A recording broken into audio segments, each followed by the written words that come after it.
Pendidikan bukan hanya tentang berprestasi di bidang akademi, tapi juga tentang membentuk budi pekerti. Bukan hanya tentang pendidikan dan nilai yang tinggi, tapi sadar bahwa belajar adalah harga mati.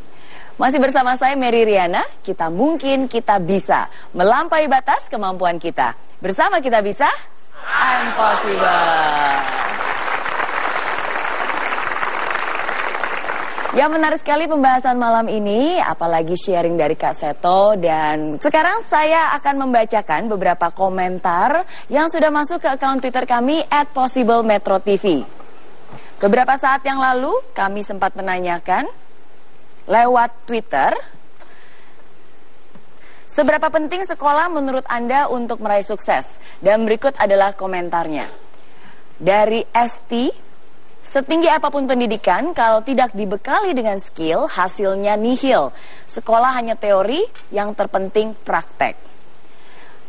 Ada juga dari Ramadan, sekolah tinggi memang mempengaruhi untuk sukses, tapi tekad dan kemauan adalah yang penting untuk kesuksesan. Berikut ada juga komentar dari Wulandari, bukan sekolahnya yang penting, tapi belajarnya. Setuju ya, hanya orang yang mau belajar yang akan sukses.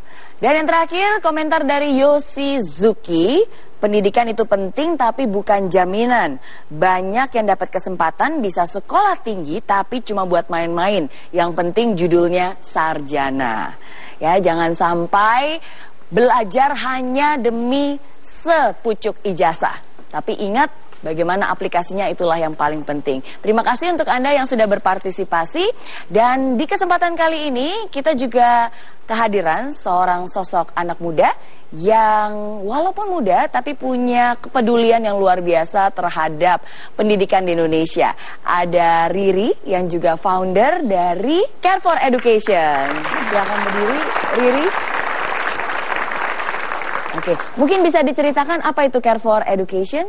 Jadi Care for Education itu sebetulnya adalah komunitas peduli pendidikan, di mana kita membiayai anak-anak yang tidak mampu, sekaligus juga kita memberikan fasilitasi pembelajaran kepada anak-anak jalanan yang memang sangat membutuhkan pendidikan. Itu pada prinsip dasarnya sampai tercetuslah Care for Education. Oke, kenapa anak jalanan?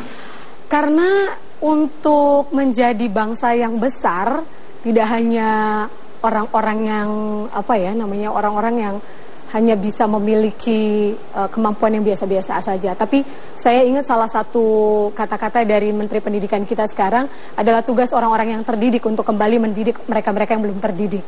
Nah, itu menjadi PR.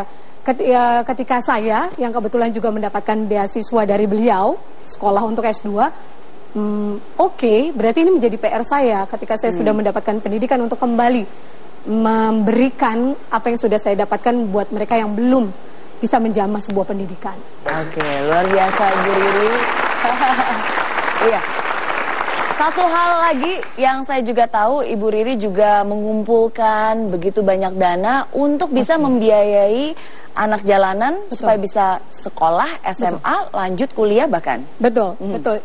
Jadi kami juga punya crowdfunding begitu ya, baik dari swasta ataupun pribadi gitu, yang dimana fundingnya ini kami berikan bagi mereka-mereka yang kurang mampu, ingin bersekolah, punya tekad yang sangat luar biasa, tapi tentunya untuk mendapatkan funding ini bagi mereka-mereka yang ingin bersekolah, kita cukup selektif. Karena kami dari Care for Education tidak hanya melihat cukup bahwa saya pengen sekolah, enggak cukup untuk itu. Saya pengen sekolah dan kemudian kalian pengen sekolah untuk apa? Okay. Jadi harus punya life purposes, harus punya tujuan hidup. Kalau kalian cuma pengen sekolah, semua orang pengen sekolah mungkin. Gitu ya, semua orang pengen berpendidikan tinggi. Tapi kalian untuk apa? Kalau kalian punya satu tujuan yang betul-betul, misalkan ingin memutus mata rantai kemiskinan keluarga, itu jauh lebih punya desire buat saya. Akhirnya saya pun dengan teman-teman volunteer memilih orang-orang yang memang cukup tidak hanya berprestasi, tapi mereka membuktikan di sekolah mereka menjadi bintang dan aktif di OSIS, aktif di mana-mana. Bahkan alhamdulillah 27 orang yang kami danai sudah lulus, dan tahun ini kami punya 2 anak SMK yang akan lulus dan satu kuliah di UNES Fakultas Hukum. Buat saya membanggakan karena sebagian dari mereka mampu membuktikan kepada saya dan teman-teman yang sudah menjadi founding untuk bahwa saya telah membantu keluarga saya memutus mata rantai kemiskinan. Gitu. Terima kasih Riri. Ya memang belajar itu susah. Tapi kalau Anda tidak belajar, hidup Anda akan jauh lebih susah lagi. Jadi belajarlah mulai dari sekarang, belajarlah selagi Anda masih bisa. Nah sekarang saya juga ingin membuka kesempatan untuk Anda yang ingin bertanya. Yang berjilbab merah, silakan bisa maju ke depan. Berikan tepuk tangan dulu buat penanya kita yang pertama. Kenalan dulu Mbak, namanya siapa? Nama saya Adista. Adista, oke. Apa yang ingin Adista tanyakan? Tema kali ini sangat menarik menurut saya karena ngomongin tentang pendidikan dan kesuksesan. Tadi sempat dijelasin soal relevansinya bahwa emang pendidikan dan kesuksesan itu sangat berrelevansi apabila ada proses belajar. Nah, saya ingin bertanya bagaimana kalau misalnya ada sarjana yang bisa sukses tidak di bidangnya. Jadi seperti saya sendiri, saya adalah sarjana psikologi dan kebetulan saya bekerja di bidang IT. Apakah ada salah dalam proses belajarnya ataukah memang jalan dari Tuhan itu sendiri? Oke. Mungkin bisa saya minta komentar dari Kak Seto. Gimana Kak Seto? Iya, sebetulnya kalau bisa belajarnya itu sesuai dengan karirnya di masyarakat, supaya apa yang dipelajari itu tidak sia-sia. Jadi kalau bisa memang belajar itu fokus dan kemudian akan dimanfaatkan. Dan memang selama ini cukup banyak terjadi. Ya, belajarnya misalnya pertanian tapi jadi direktur bank misalnya begitu. Jadi sering berbenturan. Walaupun mungkin mengambil beberapa poin saja, tetapi memang agak disayangkan kalau begitu. Jadi dianjurkan generasi muda sekarang sudah memulai fokus ke depan mau jadi apa nantinya.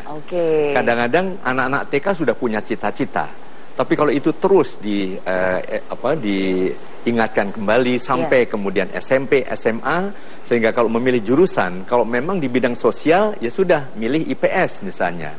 Jangan saya bilang IPA biar bisa kemana-mana misalnya begitu. Jadi sayang nanti waktunya kurang fokus dan potensinya tidak berkembang secara lebih optimal. Terima kasih atas jawabannya Kak Seto. Mungkin dari Pak Dedi ingin menjawab. Ingin konfirmasi ulang, passion kamu sesungguhnya di IT atau psikologi? Di psikologi.